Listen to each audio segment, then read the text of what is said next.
అలాగే మనసు దాని యందు సంతోషించింది అనుకోండి సుఖ, మనసు దాని యందు సంతోషించలేదనుకోండి దుఃఖ. కాబట్టి కా మాత్రం నిజానికి అంతే, దానిలో మార్పు లేదు, భావనలో మార్పు అంతే. ఒక్కొక్కడికి ఏం చెప్తాం, రామదాసు గారిని కారాగారంలో పెట్టి కొరడాలు పెట్టి కొట్టి క్షరాన్నం పెట్టారు, అర్ధచేరు బియ్యంలో చేరు ఉప్పు పోసి ఇచ్చారు వండుకు తినమని. ఆయన వండుకుని రామచంద్రమూర్తికి నైవేద్యం పెట్టాడు, అది క్షీరాన్నం అయింది. ఆయన చరిత్ర శాశ్వతమైంది. ఎవరు చెప్పగలరు?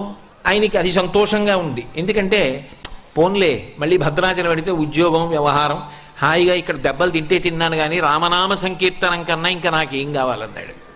ఆయన అందులో సంతోషం పొందాడు మహానుభావుడు. కాబట్టి ఎవరికి ఎటువంటి సుఖము కలిగితే వాళ్ళు అభ్యున్నతిలోకి వస్తారో అటువంటి సుఖమును వారికి ఇవ్వగలిగిన వాడు. శంభో, దాని హద్దులు నిన్న నేను మీతో మనవి చేసి ఉన్నాను.